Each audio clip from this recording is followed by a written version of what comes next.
What is the relationship between Islam and liberal democracy? Well, joining me today to discuss this topic is Professor Hussein Solomon. He's the head of the Department of Political Sciences at the University of the Free State. Professor Solomon, welcome to Solutions with David Ansara. Thank you for having me. So Hussein, could we perhaps start off with an understanding of Islam today, and particularly the problem of fundamentalist Islam or radical Islam? What is the picture of Islam around the world today? I think there have been negative signs, but I also think there's quite positive signs. In terms of understanding radical Islam, some people have said that the radicalization of Islam goes back to its founding text, as in the Quran.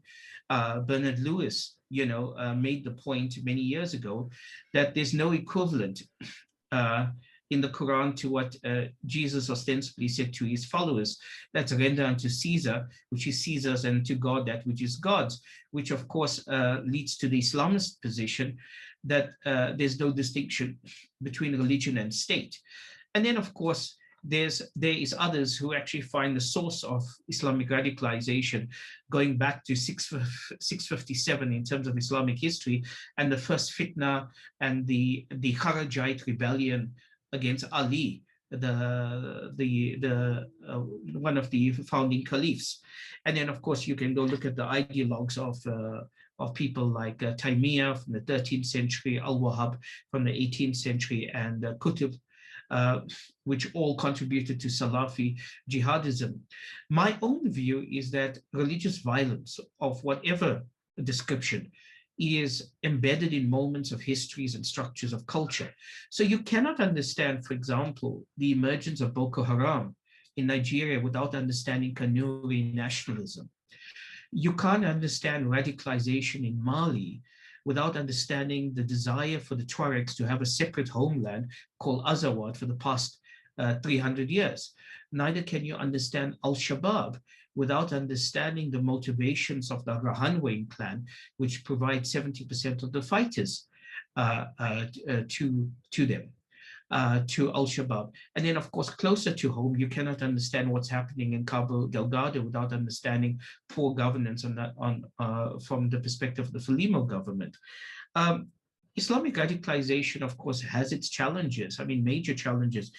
But I think given how poorly the Islamists have performed when they are in power, I think the allure for this form of religious fundamentalism is disappearing.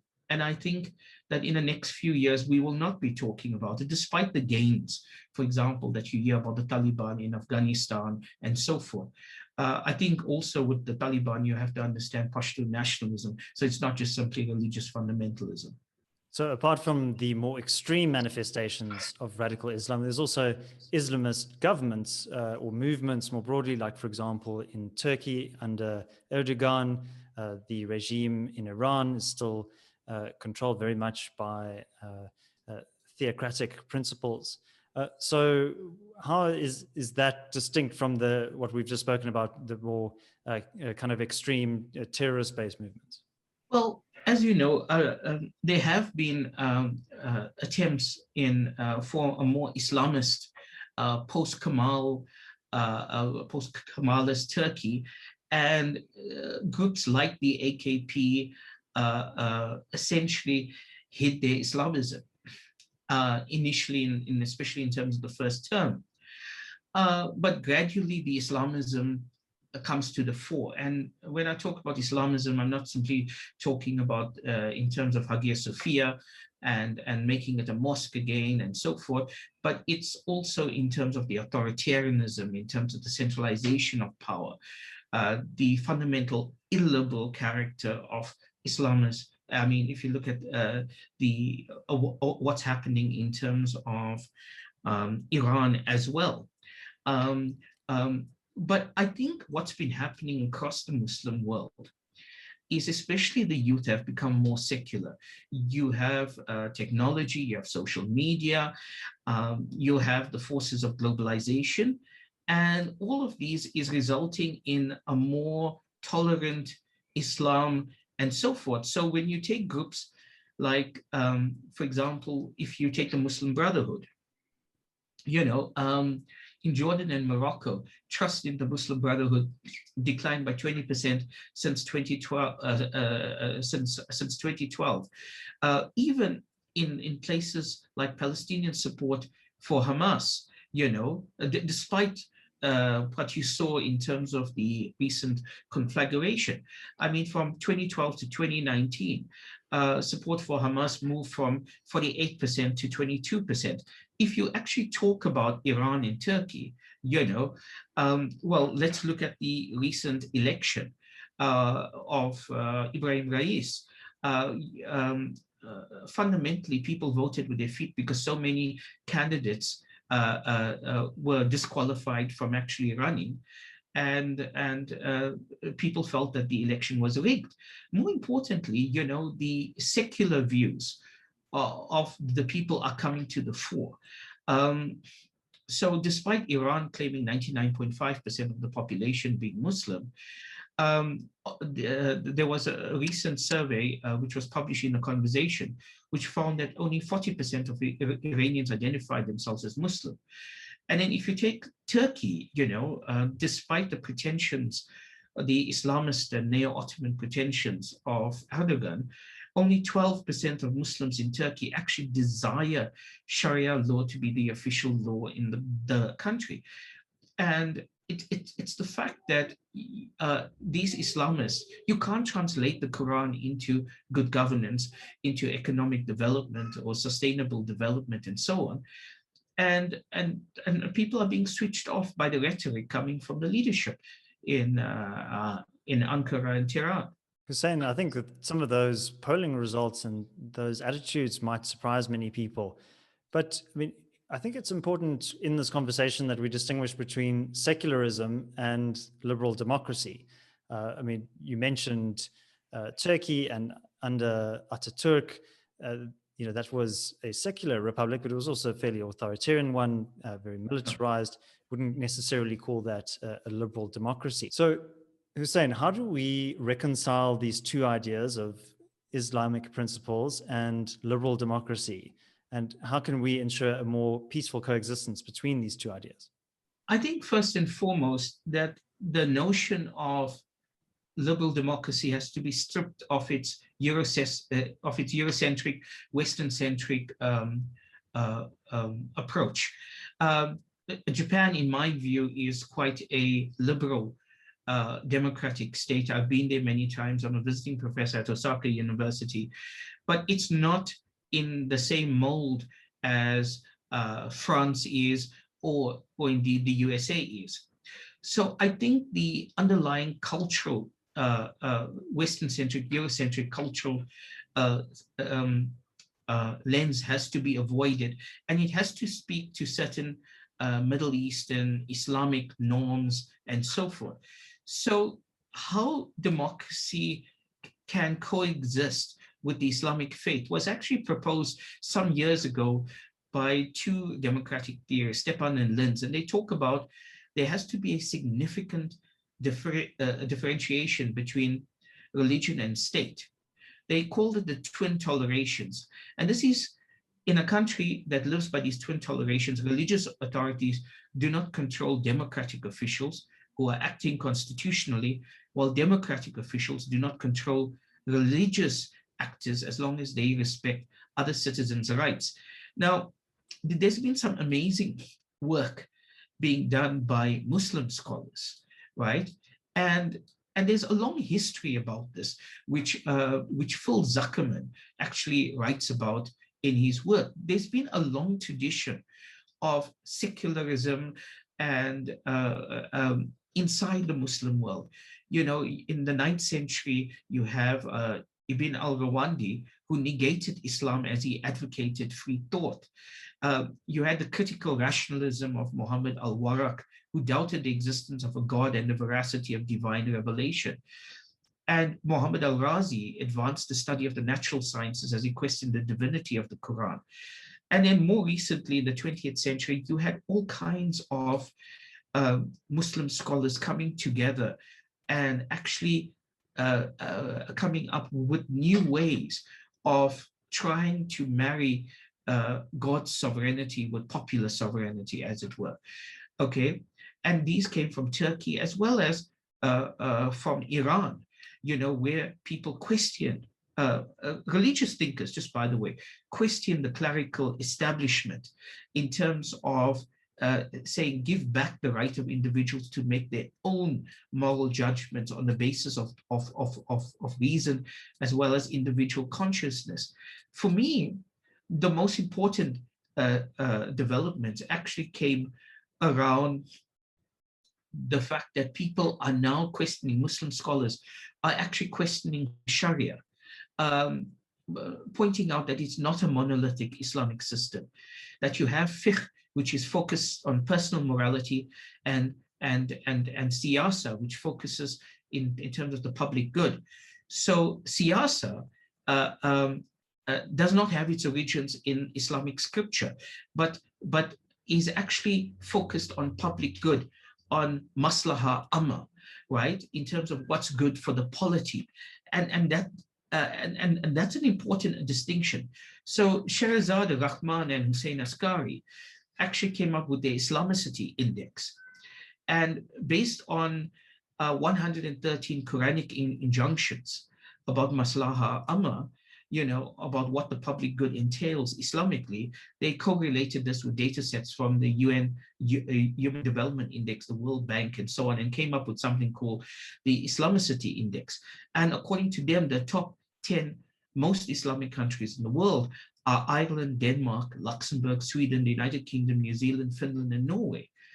Muslim majority, by contrast, did very poorly.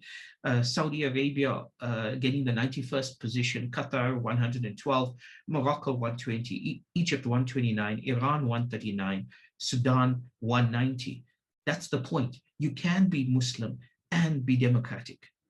All right, so that raises a question, Hussein, about the nature of political institutions and what role they play in advancing democracy, right? So, I mean, if you consider, for example, in the United Kingdom, the Magna Carta going back to 1215, more than 800 years ago now, that established a sense of accountability between citizens and the king, and acted as a check on royal power. We mentioned some of these other countries of the Muslim world, and many of those don't necessarily have those institutions in place, or in those institutions where they existed have been, have perhaps been put under pressure to advance particular sectional interests or ideological interests. So how do we inculcate the principles of democracy without necessarily going through that European lens, as you spoke of earlier? And how do we, from the bottom up, try to instill this kind of spirit of democratic accountability, of transparency, of the rule of law, all essential components of democracy? It's a very good question. And I think for a long time, post 9/11, you remember George W. Bush was now trying to promote democracy in the Middle East. And I think thought that you could bomb it into being or just legislate it into being. And as you well know, whether you talk about developments in Hong Kong or what's happening in terms of Russia, or indeed many governments, including Western governments, attacking Twitter and so forth, there is a problem confronting democracy globally. In terms of the Arab world, and indeed many of the Islamic countries, what you mentioned, the Magna Carta, I mean, the nobles played a key role in forcing the king to actually open up the democratic process. So I think likewise, you cannot have democratic reforms without a middle class. And this goes back to various democratic theorists talking about this.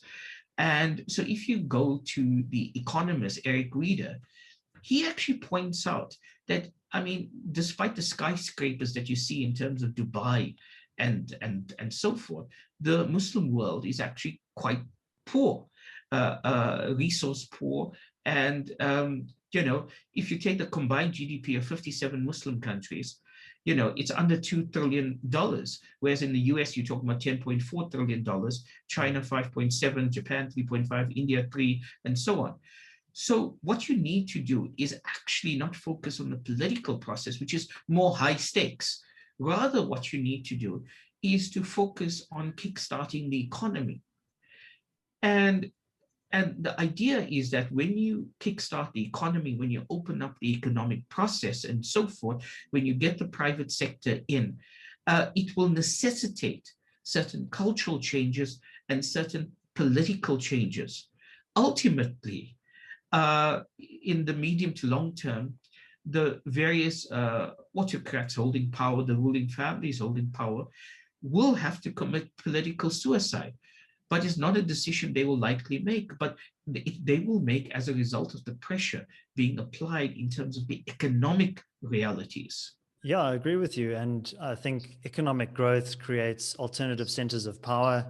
It disperses power in a way across various stakeholders in society. So, but it also, creates, prosperity for people, and their aspirations then change. They now value other principles, which are not just material principles, but ideas of fairness, justice, pluralism. So that argument makes a lot of sense to me. Although I would say that the counter argument to that is a country like China, which has experienced incredible economic growth over the last 30 years, and in many ways has had an increase in authoritarianism, and like what we're seeing in Hong Kong, as you mentioned, and also in the West in Xinjiang. Yes, China is a very interesting case study, but I do believe that there's pressure in terms of China. I think there is pressure in terms of China when you look at what happened with the founder of Alibaba, right? And you see the tensions between these financial capitalists and the ruling system. I mean, how does China run a most successful capitalist revolution within an authoritarian state? The Chinese Communist Party is celebrating 100 years this year. And it was based in terms of performance. But sometimes when people look at the skyscrapers of Shanghai and the so-called military stuff, I mean, we tend to forget that that we need to question that economic performance as well, because there's enough data saying that sometimes those figures is not as simple or as truthful as it may seem. There's tremendous pressure on various of the communist civil servants to actually talk up the numbers. And then the other side is, if you look at Chinese history, the center always had a problem with trying to control the margins. I'm thinking about Shenyang, for example, but I'm also thinking about other issues in terms of the one-child policy, which they've moved away from and so forth. And it has certain contradictions in terms of productivity and so on. And so I'm not sure how the Chinese is going to actually deal with these contradictions. And of course, it is very easier to show this massive performance when you're coming from Mao Zedong's peasant economy to now. But once you reach a certain standard of living, it's actually much harder to maintain those economic growth. And I think there are these contradictions coming in.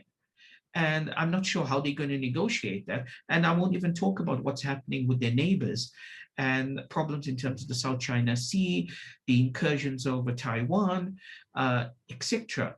And it would be very interesting to see how their prosperity, which is dependent upon their exports and so forth. I'm thinking about the Belt and Road Initiative, will now hold up to what came out of the G7 summit in terms of their arrival to that. So we are in for some very interesting times.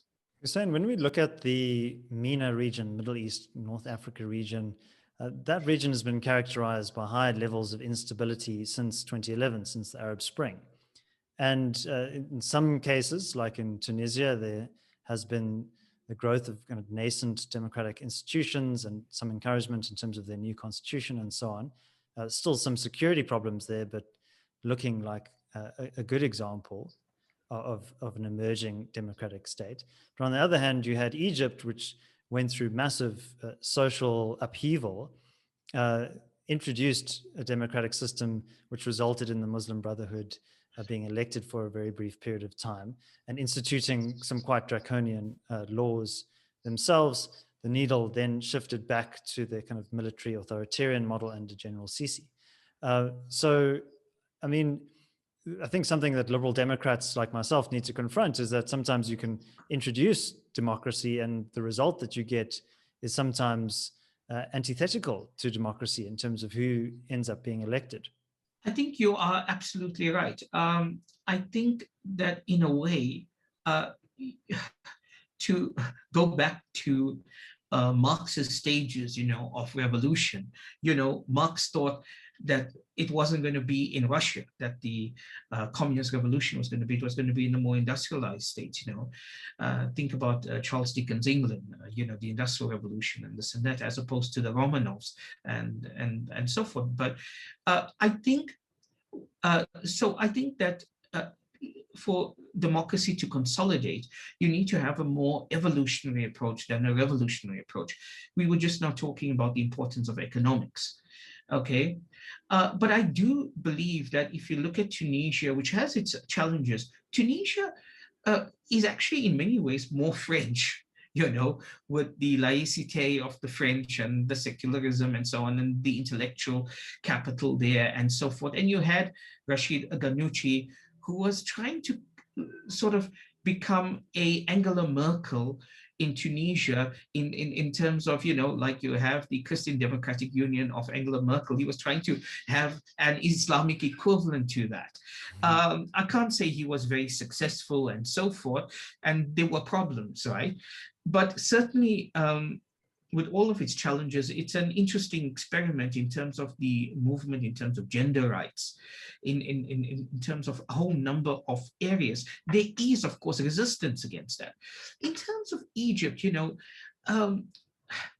can't understand the future of democracy in Egypt, one, without understanding the power of the Ikhwan al-Muslimin, the Muslim Brotherhood, and not just them as a party when they're a party. And now, of course, they've backtracked and saying, well, we're not going to be part of these political movements anymore. But you had the same, whenever there was a repression, they sort of backtracked on that. So you can't really trust them. And of course, there's a massive divide inside the Ikhwan al-Muslimin between the older generation and the younger generation, between those in exile and those who are there. But you cannot understand the future of democracy in Egypt without understanding the power of the military. And you would recall that during the demonstrations against Mubarak, whilst the police were partisan, were trying to protect Mubarak, the military was not. And indeed, the head of the military at the time was given a very lucrative post. Sisi was actually promoted by Morsi and so forth. And so you had both reformists and the others, the Islamists, courting the military. I think if you want to talk about this, and let's not talk about the size of the economy that the military controls. Now, you cannot understand the future of Egyptian democracy without in some way, over time, neutralizing that power of the Egyptian military and actually opening up the democratic space. And in my view, that will be done via economic development. However, I'm going to argue against myself, because what's happening in terms of the Nile River and the Grand Ethiopian Renaissance Dam has a fundamental impact in terms of Egypt, in terms of its future, in terms of its loss of its agricultural capacity, food security, and let's not forget prestige. And despite Sisi's threats and so on, and having joint exercises with Sudan, and so on, I think they waited too late. And I think that if the Nile, if the Ethiopians carry on with what they're doing, and they are, and there's no successful mediation coming from the Arab League or from the African Union or indeed from the UN, which passed back to the AU, I think we'll have to see if there won't be more political instability in Egypt if Sisi fails. I remember somebody telling me, a friend of mine, that when he went to Cairo, when he was there for several months, that when he went to the cinema, there was somebody, one of the ushers would be a military person. The person selling the tickets at the cinema was a military official. So I think the military is so much infused into everyday life in Egypt. And I think it is a very important question that you raise, is what is the appropriate role for the military, particularly in emerging democratic societies? So Hussein, I wanted to speak about culture as well. We've spoken about politics, economics, but what role does culture play in creating fertile ground for democratic processes to take root? And if you consider the Protestant Reformation that occurred when Martin Luther nailed his 95 Theses to the door, that was a watershed moment in Christianity. And that triggered the Reformation, and many of the individual rights and the concepts that we think of around that almost originated from that time. Do you think that Islam is due for some kind of reformation, and how might that look? It's a good question and an important question, because when you talk about democracy, you're not just simply talking about the right to vote, you're also talking about the underlying ethos in terms of culture. The underlying ethos, the tolerance, and so forth. And I think that Muslims have to divest themselves from the fact that being Muslim means there's only one particular culture. If you look across the African continent, there's a diversity of different ethnicities belonging, who are Muslim and who have a different rituals and different interpretations of certain Islamic verses and so forth. If I take my own personal circumstances, I have a sister who covers her hair. I grew up in a Muslim household, and I have another sister who has her hair free. Both regard themselves as Muslim. My wife is staunchly Christian, and there's a Bible and there's a cross in my home, and at the same time I'm Muslim and I pray and I keep the fast and so forth. And my grandfather, my father's father, was a Greek Jew. So we need to move away from this notion of just this one culture. But in terms of the Reformation, there's been various attempts at reformations in Muslim history, as you know. Not all of them successful, largely because they were top down for various reasons. So when Napoleon and his forces landed in Egypt in 1798, there was this thing, oh my God, we are way behind, we need to catch up, and we need to do certain things. And you have this top-down reformation, which didn't work. When the Ottoman Empire was dying, they tried to engage in various reforms, but basically trying to imitate European military prowess without understanding what you need before you get there. You talk about the Christian Reformation, and the Christian Reformation, let's be frank, when you look at people like Luther and John Calvin and so on, they were protected by various European monarchs from the Vatican. Why? Not because of any religious reasons, in my view, but because they wanted greater political independence, sovereignty from the Vatican. One of the big problems that I have, and it really saddens me as a Muslim to say this, is that so many Muslim intellectuals, so many Muslim journalists, so many Muslim scientists are being killed, ostensibly for blasphemy or intimidated and so forth.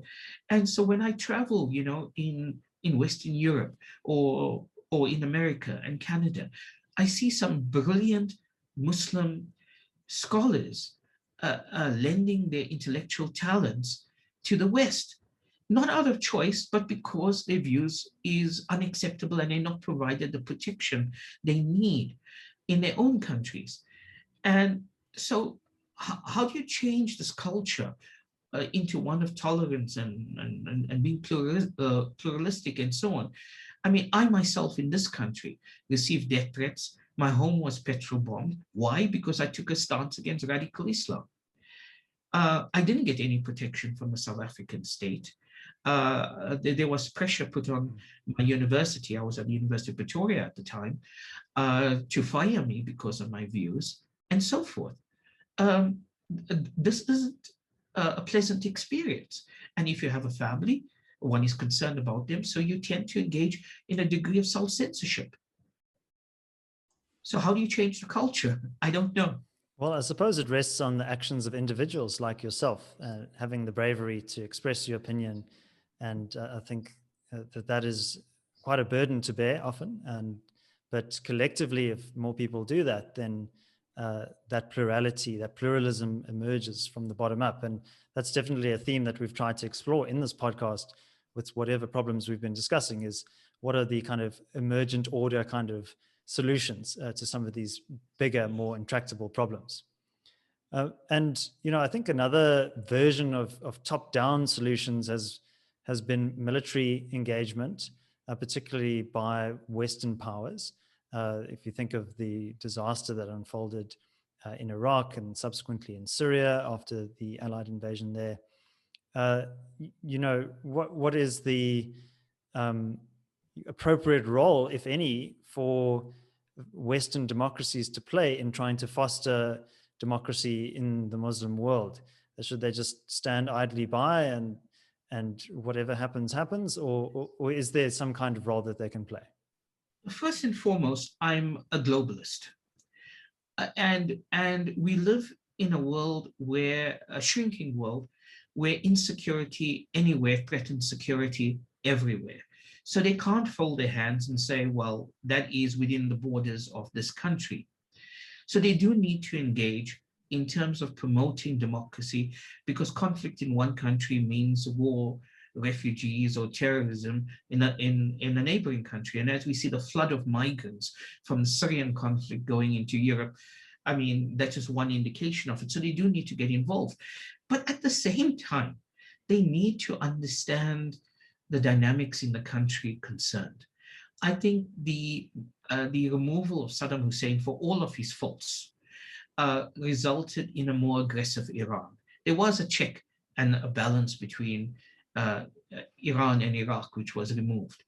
I spoke to a very senior US government official 4 years after the invasion of Iraq, and he had said to me that George Bush did not know the difference between Shia and Sunni at the time of the invasion. I'm sure you get a CIA briefing note of maybe 2 pages with, given George Bush's intellect, maybe 20 font, bold, etc. Just read those briefing notes. So before you intervene, understand the dynamics in the country. This is not German citizens welcoming you, or French citizens welcoming you during the Second World War as Nazi forces retreated. This is not that kind of dynamic. Understand the culture in the society, and understand all of these variables, the socioeconomic, cultural, military, political variables. And that wasn't done. In order to have a successful intervention, you need to understand it, and understanding that you have to partner with local elements promoting that democratic agenda, because it cannot be coming from above. It cannot be seen to be coming from outside, Well, just in defense of George Bush, I once read that he and Karl Rove, who was a senior official in his office, used to have a yearly reading challenge. And one year, George Bush read over 70 books, which I was quite impressed by. But I think your point stands. So I think you need to really understand the context in which you are operating. And sometimes military might doesn't necessarily translate into soft power. It ignores the complex dynamics on the ground as well. But you mentioned some of the insurgencies in Africa and some of the problems of radical Islam in Sub-Saharan Africa in the beginning of our conversation. And just on South Africa's doorstep is the conflict in Mozambique, in Cabo Delgado, and that has played out rather dramatically, and I think shown the fragility of many African countries and their ability to counter some of these threats militarily. And I know in some of your research and your writing that you've dealt with this quite extensively. What do you think is the best way to kind of push back against this emerging phenomenon that we see in Sub-Saharan Africa? I've been researching the issue of terrorism in Africa since 1998. And, whether you talk about Al-Shabaab, Boko Haram, the various Al-Qaeda and Islamic State franchises operating, or indeed what's happening in terms of Cabo Delgado, it's largely local factors being used. It is local grievances, an uncaring state, and this results in people with legitimate grievances utilizing ethnic formations, linguistic formation, other cultural formations, with Islam as a counter narrative of that of the state, mobilizing and then getting assistance from like-minded groups. So first and foremost, the insurgency starts locally, and that's where it needs to end.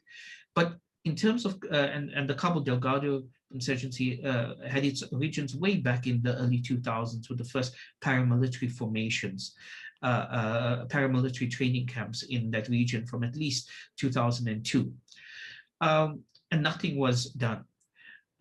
So in the immediate short term, SADC has spoken about a deployment of 3,000 force, a 3,000 strong force. We don't know about command and control. We don't know about funding. We don't know about the issue of interoperability between the SADC force and the Mozambican troops. The Mozambican troops, by the way, are hugely disliked by the local community because of the atrocities committed by them in that region. They are in fact regarded as an occupying force and so forth, coming from the south, coming from a different ethnic group and so forth. So all of these things have to be done. You need to focus on negative peace and ending that insurgency. But in a medium to long term, you need to talk about economic development in that region. You need to talk about some sort of political accommodation. You need to deal with the poor governance of Frelimo. You need to do something about the drug trafficking, the rhino poaching, which is all exploited. And by the way, you need to deal with the corruption inside the state security apparatus of Mozambique. So you had people miraculously being captured and then escaping, literally walking out of high security prisons. I've been in contact with a number of journalists in Mozambique, and people know who the financiers of the terrorism is. They're living a very nice lifestyle in terms of Maputo, but because they also have a relationship with certain elements of the Mozambican state, they are left alone. The issue of terrorist financing has to be dealt with, and the corrupt elements in terms of Frelimo has to be dealt with. If journalists know way about this, I don't understand why this insurgency is still going on. Talking about SADC, we've allowed these problems to fester, including in terms of South Africa. We've allowed these problems to fester, and indeed, as you heard at the Zondo Commission, the politicization of our security apparatus puts us at risk. If we go there, there is ISIS supporters. There are people who were military trained, South Africans in Raqqa, when it was still the Islamic State capital. They are here. Are they being monitored? Will there be blowback for our intervention in terms of Mozambique? All of these kinds of questions are being asked. And I'm sorry, but one of my big heroes is Francis Fukuyama, and I'm referring to his book, The Origins of Political Order. And I subscribe to the pothole theory of governance. If you can't fix potholes, if you can't change traffic lights, if you can't pick up garbage, you're not going to deal with a COVID-19 infection, and you're definitely not going to engage in a successful counterinsurgency operation. I'm sorry to say, but I'm quite pessimistic about Africa's and South Africa's prospects in terms of dealing with the issue of terrorism. So what ought South Africa to do? Because when Kenya intervened in Somalia, that triggered the attacks at the Westgate Mall, for example. what do you think is the appropriate response that South Africa specifically should take, excluding the kind of multilateral SADC approach? The Kenyan example is a problematic example because, as you know, at the time of independence, the British gave a large chunk of Somali in inhabited areas to the new state of Kenya, and that caused problems. And when the Kenyan Defense Force intervened, even the successive Mogadishu governments had problems with Kenya because they were trying to create a buffer zone for themselves in terms of Jubaland. So instead of assisting with strengthening Mogadishu, they were actually trying to strengthen themselves, although being nominally part of AMISOM. In terms of South Africa, David, it's a mess and there's no good solutions. Our security apparatus is lousy. The state of our defense force is lousy. The kind of force that we have is not mobile enough. Equipment is breaking down. Read some of the material coming out of the Parliamentary Portfolio Committee on Defense. It's really shocking. And here's the thing that people don't want to really talk about: South Africa or any other African state. And let me say this openly. I was looking at what Eben Barlow, who was running a company called Step at the time, he is no longer involved with them, did in terms of Nigeria. 100 men between the ages of 51 and 61, all of them veterans of South African border wars, went into northern Nigeria and did something what 40,000 Nigerian troops could not do. Now, I mean, Nigeria is a major superpower on the African continent, and they beat Boko Haram in every offensive, kicking them out of 40 towns in terms of, I think, the space of 2 months, and actually created the conditions for elections. How did they do it? Simply by bringing their own trackers in, okay? Identifying the kind of equipment they were carrying, sending in a helicopter gunship ahead of the insurgents, giving them a kill zone on either side and dropping a strike force in front of them. And they beat them. This is not rocket science, but you got the wrong people, people who shouldn't be in senior positions of power, being in positions of power at every level of the security apparatus, people who have not been in the trenches, commanding troops, people being appointed in terms of who they know as opposed to what they know, and you got a mess. So what does South Africa have to do? We have to do some major critical rethinking, but it cannot just simply be of the defense force and the intelligence apparatus.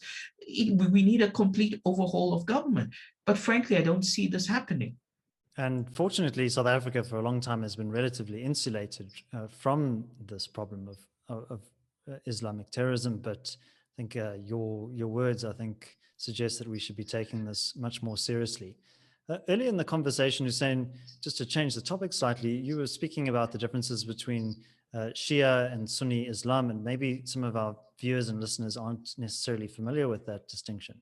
Could you help us to understand what is it that characterizes that difference, and how much of that is driving ethnic conflict or sectional conflict within the Islamic world? You don't seem to see that kind of same level of sectarianism, say, for example, in a Muslim country like Indonesia, which has its fair share of social challenges, but not that same kind of sectarian division. So could you comment on that difference within Islam? I think you have to go back to 632 of the Christian era, when Prophet Muhammad passed away. And there was a debate inside the Muslim Ummah, the Muslim community at the time, about who should succeed him. A certain group of people felt that Ali, his cousin and son-in-law, should succeed him, and that succession should be in the family of the Prophet. And there was another group and they were called the Shia, those who supported Ali. And then there was another group who actually felt that Abu Bakr should succeed the Prophet, and they voted for him, and he became the first caliph. And although this divide characterized it, it's kind of simplistic to say Shia and Sunni, because although it was a political difference, it became religiously dogmatic, and they emphasized different aspects of Islam, and they came up with different parts of what to celebrate and so on. But I also think that even that characterization is a bit simplistic, because Sunnis are also divided, I mean, into different groups. And in terms of the Shia, you have different groupings and so on. And even within Iran, I want to stress this. Even in Iran, I mentioned in the talk earlier on about Muslim religious scholars, when Ayatollah Khomeini came in, you know, the dominant tradition was a quietist tradition of Shia Islam, basically arguing that politics will corrupt the faith. And it's so interesting now that, you know, way after the 1979 revolution, young people and Muslim religious scholars are again raising that issue, whether or not the faith has not been besmirched by the proximity of the faith to politics. And that is why I support secularism, to keep the faiths separate from the politics, because I think politics is dirty. Even though you're coming with the cleanest of intentions, it has this tremendous system of not corrupting you, you know. And unfortunately, I think that's what you see in terms of Khamenei right now, you know, and having Rais and making the decisions which I'm sure that if the Prophet was alive would not be comfortable with. I could say the same about Sunni Saudi Arabia, by the way, you know, 5,000 princes, etc., and just the ostentatiousness of the royal family and so on.